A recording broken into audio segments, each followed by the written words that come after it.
Good afternoon, everyone. We will continue our afternoon session for public comments. Ms. Lawhead, will you please call the first witness? Do we have Judith Robinson? Carol Rogers? Sherry Cohen? Tanya Rambert?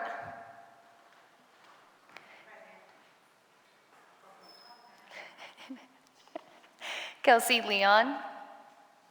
Sonia Sanders? Margaret Lostein? Mark Clancy? Come on up, Margaret, Mr. Clancy.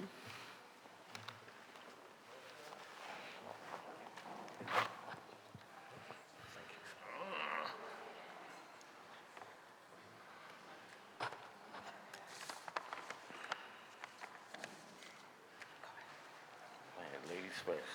Thank you. Good afternoon. Just state your name for the record and please begin your testimony. Thanks for the opportunity. My name is Margaret Lowenstein. I am a Philly resident in Councilman Squilla's district, and also I'm an addiction medicine physician at University of Pennsylvania. I'm here to comment on some of the budgetary issues regarding people who use drugs in Philadelphia. I'll say my testimony does not represent the views of my employer, but it does represent the views, or my views, as someone who's taken care of people with addiction for the past decade, 7 of those years in Philly. Thank you. So over this time, I have seen how bad the overdose crisis has gotten in our city, as I'm sure many of you have witnessed. And reflecting what I've learned in my own practice, one huge takeaway stands out: the critical nature of syringe exchange programs and other harm reduction services in reducing risk and promoting recovery. Defunding syringe exchange in our city is unwise. These programs have proven again and again to be incredibly effective in reducing HIV and hepatitis. They also reduce the risk of catastrophic infections to the bloodstream, heart valves, and other really serious complications. And they save money. For pennies on the dollar, we know that we can reduce these costly complications and save taxpayer money. One of my colleagues who trained during the early days of the AIDS epidemic recently reflected that on our addiction service right now in our hospital, there are very few patients with HIV, and prior to syringe exchange, HIV infection would have been near universal in this group. This is not a place that we want to return to. Beyond the risk reduction that these programs provide, I've seen how treatment programs that incorporate harm reduction principles are the most effective way to reach many patients. People often cite the statistic that patients who engage in syringe service programs are 5 times more likely to enter treatment. And from my experience, that's because programs that embody harm reduction principles are often the only places that patients feel welcomed and safe and get care that's effective and humanizing. Programs that are willing to meet folks where they are create a more effective treatment relationship than when treatment is forced or takes a zero tolerance approach. And so we all know that the overdose crisis is a huge issue in our city. I think it's not time to abandon things that work, but rather to scale up things that do. So we need to think about housing, access to treatment with methadone and buprenorphine and effective medication. We need to scale up inpatient beds and services that integrate wound care and other medical needs. And these are the real barriers to treatment. There's a lot of ways that we can thoughtfully address this crisis, and so I think there's an opportunity in this budget season to make it happen. Thank you. Thank you. Go ahead, Mr. Clancy. Hello, my name is Mark Clancy. I am a member of Philly Thrive and a resident of District 2.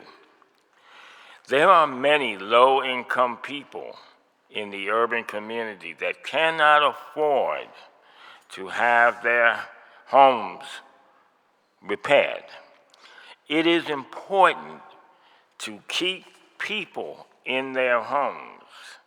People have lived there for 30, 40, 50 plus years. People want to keep homes in the family so they can pass it on to the next generation or next family member. Without assistance, how are they going to repair their homes? Some residents are being forced to leave their homes because developers want the properties and it's coming at the cost of the community. the raising of rent, the raising of mortgage, real estate tax that they can't afford, and they're struggling just to make sure that's paid. And Napa Street is a very, very good example of what is happening. We need $5 million for the Built to Last home repair program.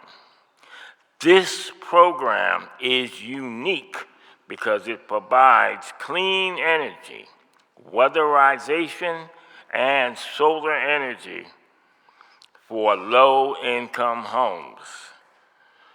In addition, other home repair programs like Restore, Repair, Renew operate by providing loans for home repairs. Now, this is a good system for some, but it is inaccessible to low-income people or urban people in the urban community. We need $5 million for Built to Last because it is both a green option that supports the low-income homeowners to make repairs and stay in their homes. It is a win-win program. Thank you for letting me be here today. Thank you.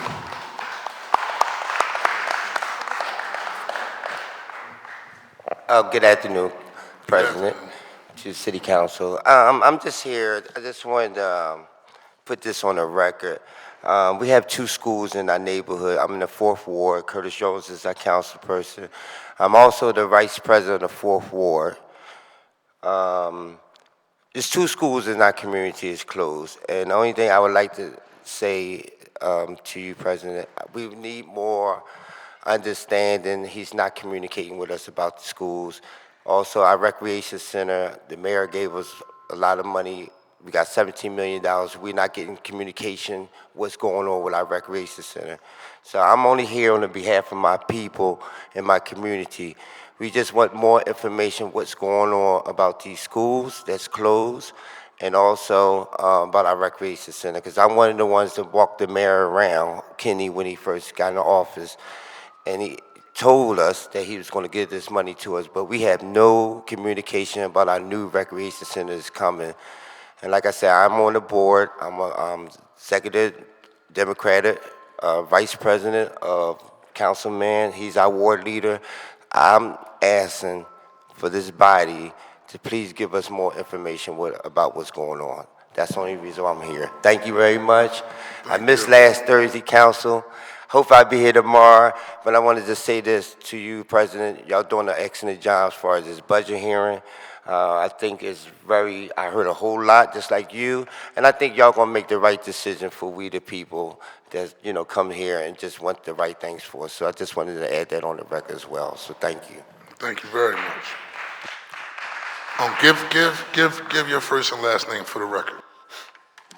Marvin Robinson, the mayor of West Philadelphia.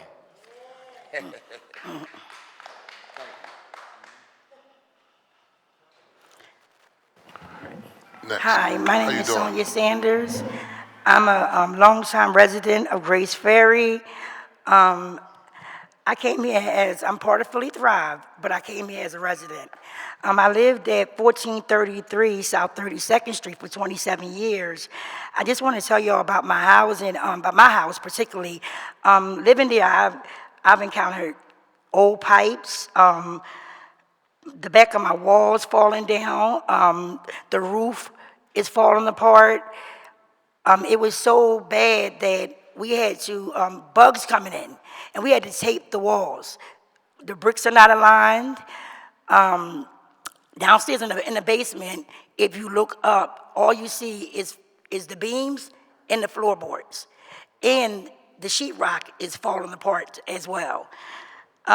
We had, my husband Ray, who has passed away from cancer, we had applied for different programs, but he didn't qualify because it's either $300 over or $300 under. And you have to apply for different programs for different things done in your house. I'm extremely happy about this built the last program because you can apply for just one place to get everything. Okay, so I'm for this $300. $5 million built the last program, and I just think that it'd be great for my community. Think that it's great for these houses to be repaired. People can stay in the community and get the help they need. So as a Philly Thrive member, I say we need this, and I vote yes.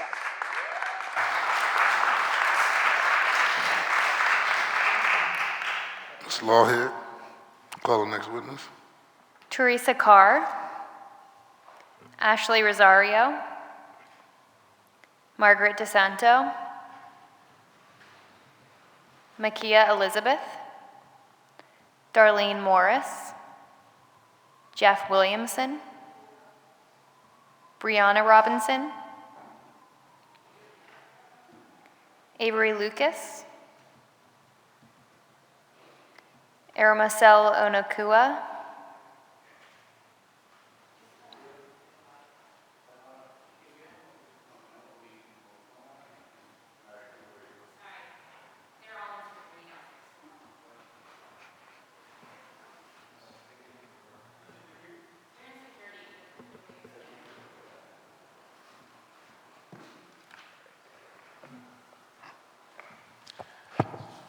All right, my name is Onokwa Iramoseli Chris, and I'm a student of the Community College of Philadelphia, and I'm also formerly the first vice president for the Student Government Association. Where your squad at? Y'all said y'all was coming down this joint deep today. We here to support y'all. Yeah, I guess they're downstairs. Can we just Okay. wait a little bit for them to show up? Absolutely. All right, thank you so much. Let me have somebody else from Philly Thrive. That was the only person, Mr. Clancy and the other young lady? Okay. Well, we thank y'all for coming down. South Philly in the building, Grace Ferry. So appreciate Philly Thrive doing what y'all need to do. We recognize your advocacy, y'all hard work, and so we definitely pay attention. We'll be advocating with the administration. There's also a budget hearing in Grace Ferry, I think you know, tomorrow night at 6 p.m., 26th and Tasker. So make sure you're there and talk about this particular program. So when we do go into negotiations, they will see that as City Council is advocating for support for this particular program, also the neighbors from the actual community is out here supporting and advocating for this particular program. Built, Repair, Renew will be a $5 million appropriation to match $5 million that will come from the federal government, which will make it a total of $10 million. And it also complements the works that's being done with Restore, Repair, and Renew. So we do hear you loud and clearly. I think we're gonna have to go and start. And then when your team come, we'll let them join you. So go ahead and get started.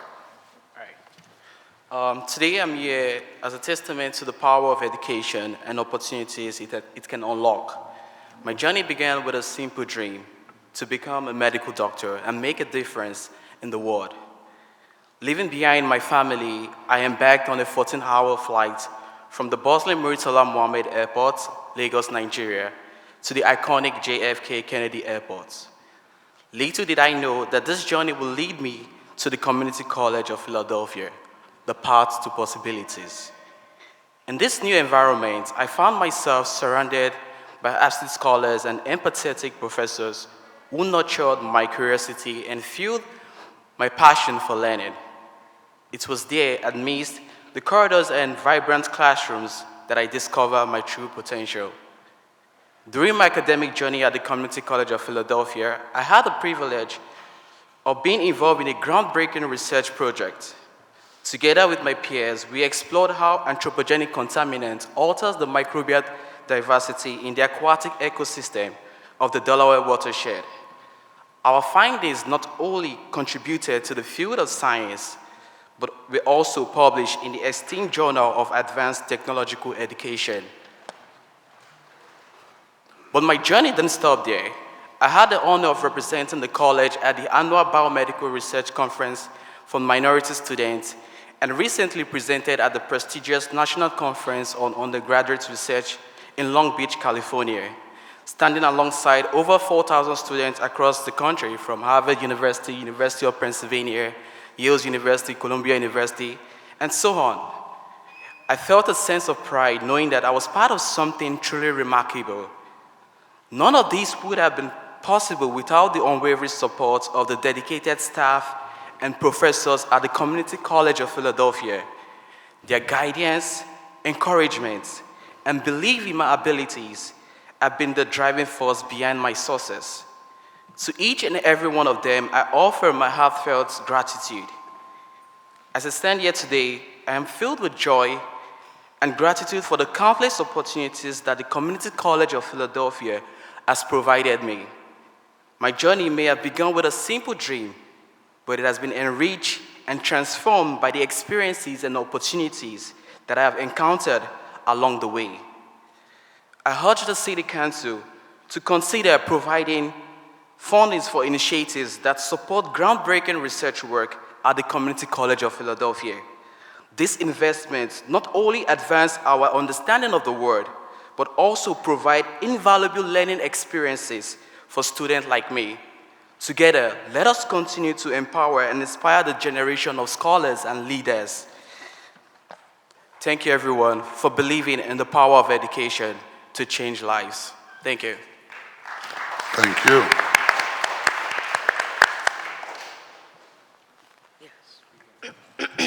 Just state your name. My name is Jaritza Hernandez Orsini.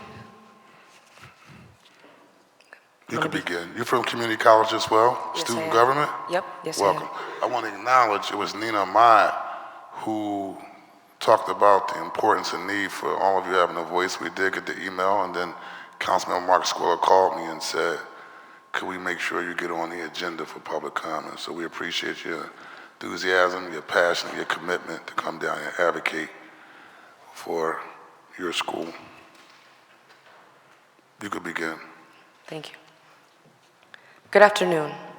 My name is Jaritza, and I'm standing before you today representing the Community College of Philadelphia, the Student Government Association, and those who are too afraid to speak their mind.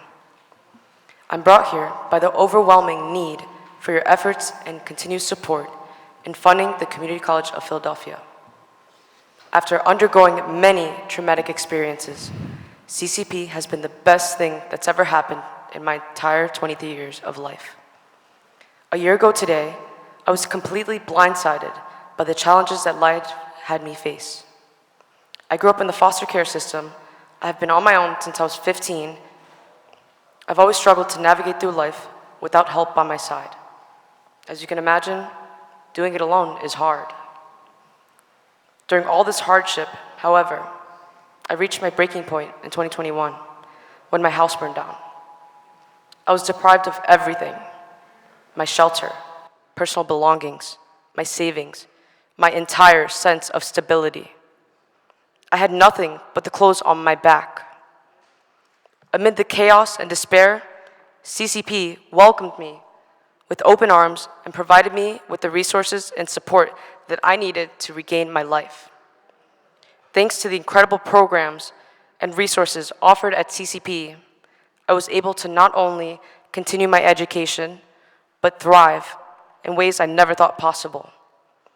I'm honored to say that I'm graduating this Saturday and have been admitted into Temple University to continue my studies in finance.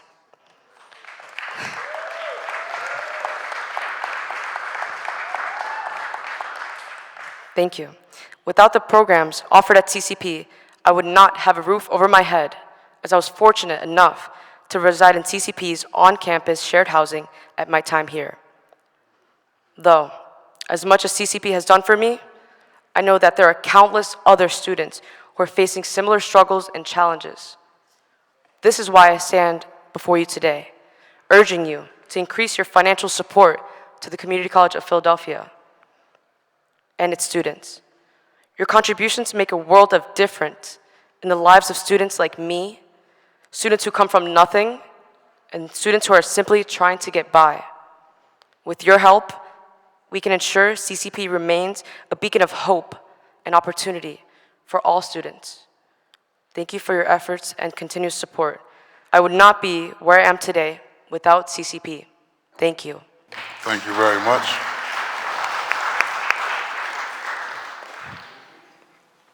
Next two speakers, please. Where's the timer?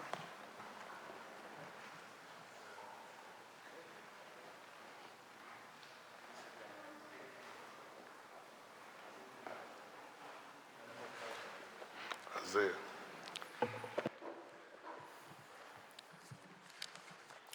How are we doing? My name is Francis Scales. I am CCP student like everybody else, but just wanted to say good afternoon and thank you for your time. City Council, I'm going to have to improvise a little bit. I had exams. Like all of us at CCP, school comes first. The community of people I've met in my time at CCP has altered the trajectory of my life and has changed my worldview. But this community is only possible because of the low tuition costs and support programs in place. The City Council must not only continue these programs, it must further improve them given the fact that over 90% of CCP graduates stay in Philadelphia and contribute to the local economy. One initiative that can open the door up for education to Philadelphians, poverty-stricken, at a level of around 25%, is the Septic Key Advantage program. CCP and its student body are not looking for a free lunch.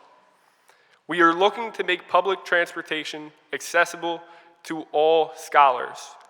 This will not only provide social benefit, it will stimulate the economy and be profitable for SEPTA, allowing them to regain some of their pre-pandemic levels of ridership. A study conducted with over 100 international cities found that each dollar invested in public transportation stimulates $5 in economic activity.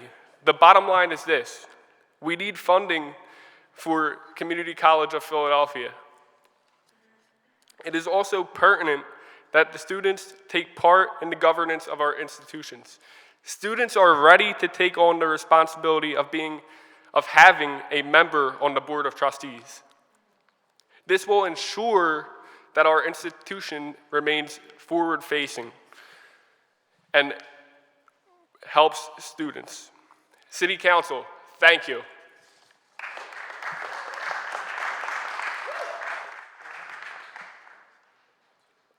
Good afternoon, Council and audience members. My name is Saad Fazloon. I am from Sri Lanka and have been living in Philly for a little over a year. One of the goals of SGA is to remove financial barriers when it comes to transportation. I take the Market Frankfurt line to 15th Street, followed by the 2 bus to Callow Hill. Guaranteeing students free trans passes would be the first step in regards to student education, while also lessening the financial burden of low-income students. A good majority of students at CCP are low income and that live in the city and rely heavily on public transportation. I believe an investment in public transportation through CCP would benefit students tremendously. Thank you. Thank you both for your testimony. We appreciate it, and good luck with your academic journey. Will the clerk please call the next witnesses to testify today? Thank you. State your name for the record. State your name for the record. Let her go first. Absolutely.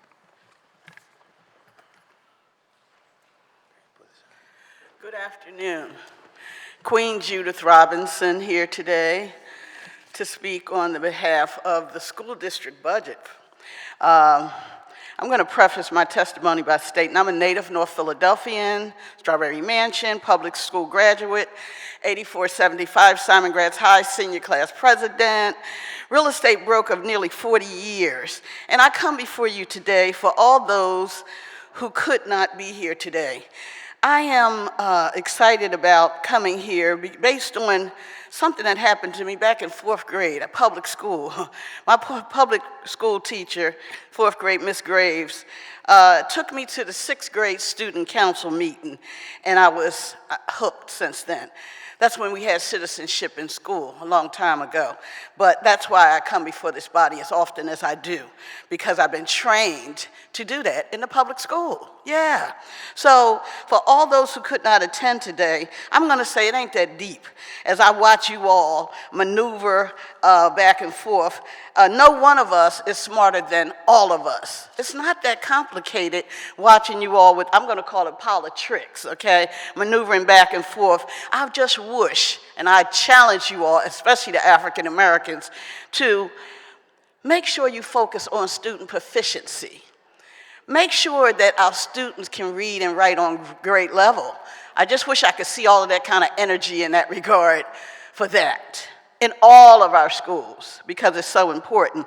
I really started to focus on the schools back in 2013. I didn't have any students in the school at the time, and they were trying to close down all of our schools in North Philadelphia. So I saw what a mess it was, you know.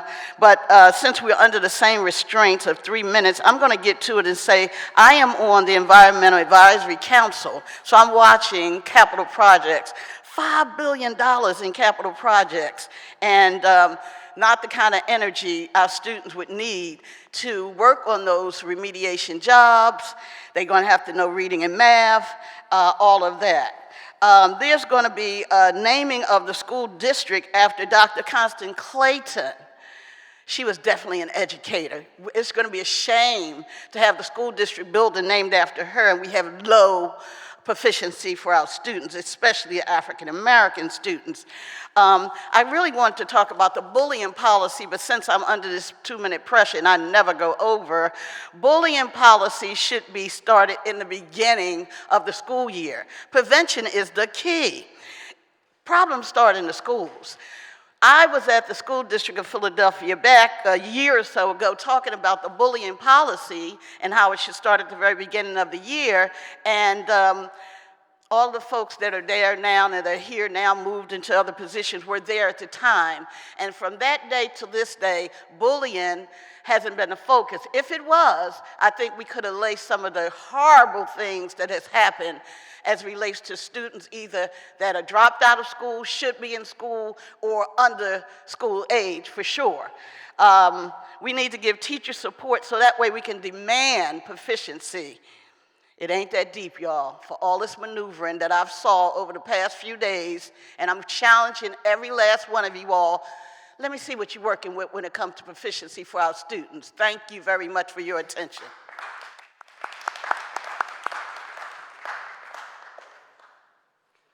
Good evening, council and audience members. My name is Dave Lutfi Hansen, and I'm a proud South Philadelphian. I'm here to ask members of the council to consider 2 propositions. First, an increase in budget for the Community College of Philadelphia, specifically in terms of public transportation. 90% of our graduates, including myself, will stay in the Philadelphia area. This translates to approximately 1,400 individuals who will support and uphold the local economy.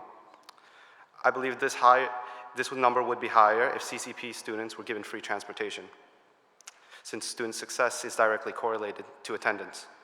As a CCP scholar, I believe transportation shouldn't be an obstacle to my education, and free public transportation would allow more students to travel to their education and would not be a loss, but an investment in the future of Philadelphia. The second proposition is an observational position in any discussions that would affect the Community College of Philadelphia and subsequently the students as well as the board, as well as a seat on the board of trustees for students. 4 other community colleges in PA have a student chair on their board of trustees. Discussions and bargain meetings are closed off to students, and I find it ironic that students have no representation in their college when, as Americans, we fought for our right for representation. Having a seat on the board of trustees as well as an observational position in any discussions and bargain meetings will allow students to stay informed and send a representative who will speak on the behalf of students. SGA and the student body as a whole have no representation in their college that we hold dear, and we respectfully ask the members of this council to right that wrong. Thank you. Thank you for your testimony, and similar to the other students at CCP, good luck on your academic journey. We appreciate you all taking the time to be here. Clerk, please call the next witness. Is there Max Hassel, Ben Moore, or Melissa Suarez present? Is there anyone else here that wishes to testify whose name hasn't been called?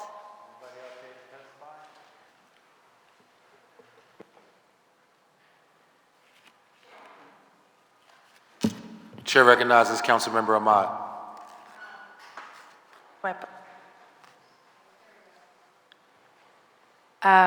Thank you, Chair. I just wanted to commend all the students who were here today.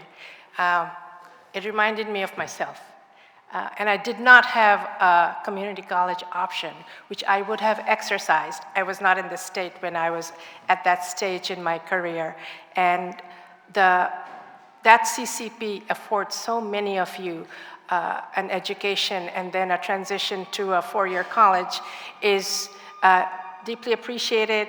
And the stories you told us here today are going to be taken to heart. And I want to commend you. You know, people tell us young people don't show up, they don't come when it's important, they don't speak. Here is a perfect example of all of you doing what, absolutely. You are changing the narrative, and I want to commend your teachers who are here too, advocating for you and for themselves to make sure that we have an equitable education system that allows you to thrive, because each one of you are a jewel in our crown, and we must make sure you have the opportunity with the support of teachers who are well remunerated to do this work. This access to education is fundamental, and our communities, colleges allow us that effort. And for us in Philadelphia to grow, means we need to retain all of you. We need to keep you here. We need to make sure you are gainfully employed, start businesses, whatever it is you want to do, because your money circulates in our economy. And that is how we're going to grow Philadelphia back to the 2 million we were. So keep doing what you're doing, you know, get more people involved, have your voice, and I commend you and your teachers for having representation here today. Thank you, Chair. Thank you, Councilmember. Before I pass it to Councilmember Landau to close out, I just want to make sure that we have given everybody an opportunity who's here to speak about the budget, the platform to be able to do so. Okay, hearing none, Chair recognizes Councilmember Landau. Thank you. Not only do I want to echo what my colleague Nina Ahmed said about how important it is for you to have access to a great education, and your teachers and your professors, I want to say that it is not, it hasn't gone unnoticed for us that in the past couple of days when we've been hearing testimony from the school district, from community college, from so many advocates that are trying to make sure that we have institutions that are well-funded and producing great scholars, it has not gone unnoticed for us of how many people have talked about homeless youth, both in high school and lower grades, and also at CCP. It is heartbreaking to hear your stories, the struggles you have to go through in order to just live full lives and to get your education. And I promise you, we are going to work on this. I promise you that we want to make sure that everybody has a roof over their heads and can get a good meal and get to school and do exactly what we know what you're going to do when you get there with all the support that you need. So thank you so much for coming out.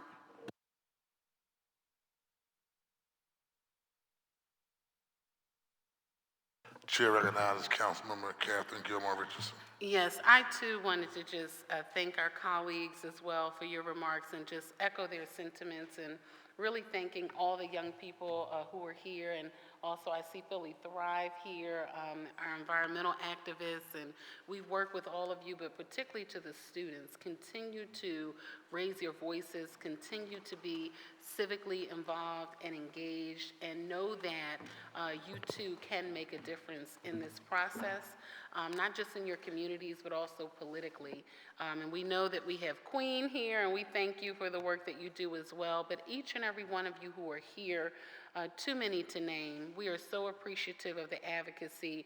I'll have to say, for the Central students who are here, I am a proud alumna of the Philadelphia High School for Girls class of 245, and so we often had the opportunity to work with our fellow Central Lancers and had the opportunity to attend some of your games. And so we're really, really appreciative of you all being here and taking the time out to participate in local government and politics. And I know each of you have very bright futures and careers ahead of you. Thank you very, very much. Thank you. Hearing none, okay. We will take a short recess before we, Councilmember Thomas. Last thing, agree with all of my colleagues.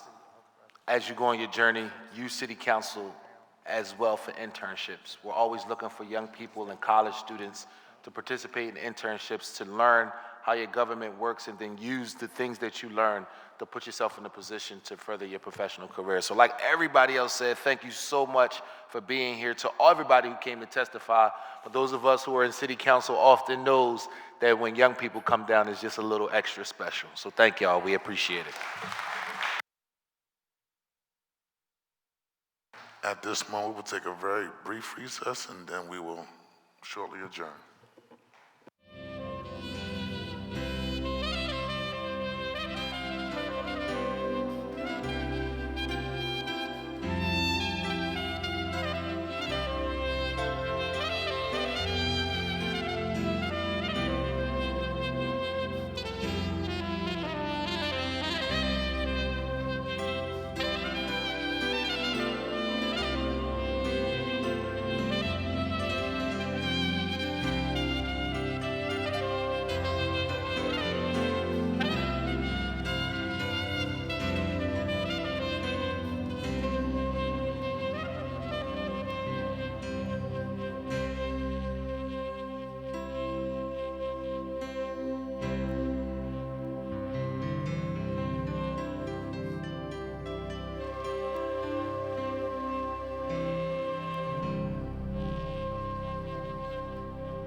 The chair recognizes Councilmember Catherine Gilmore Richardson for a motion to adjourn.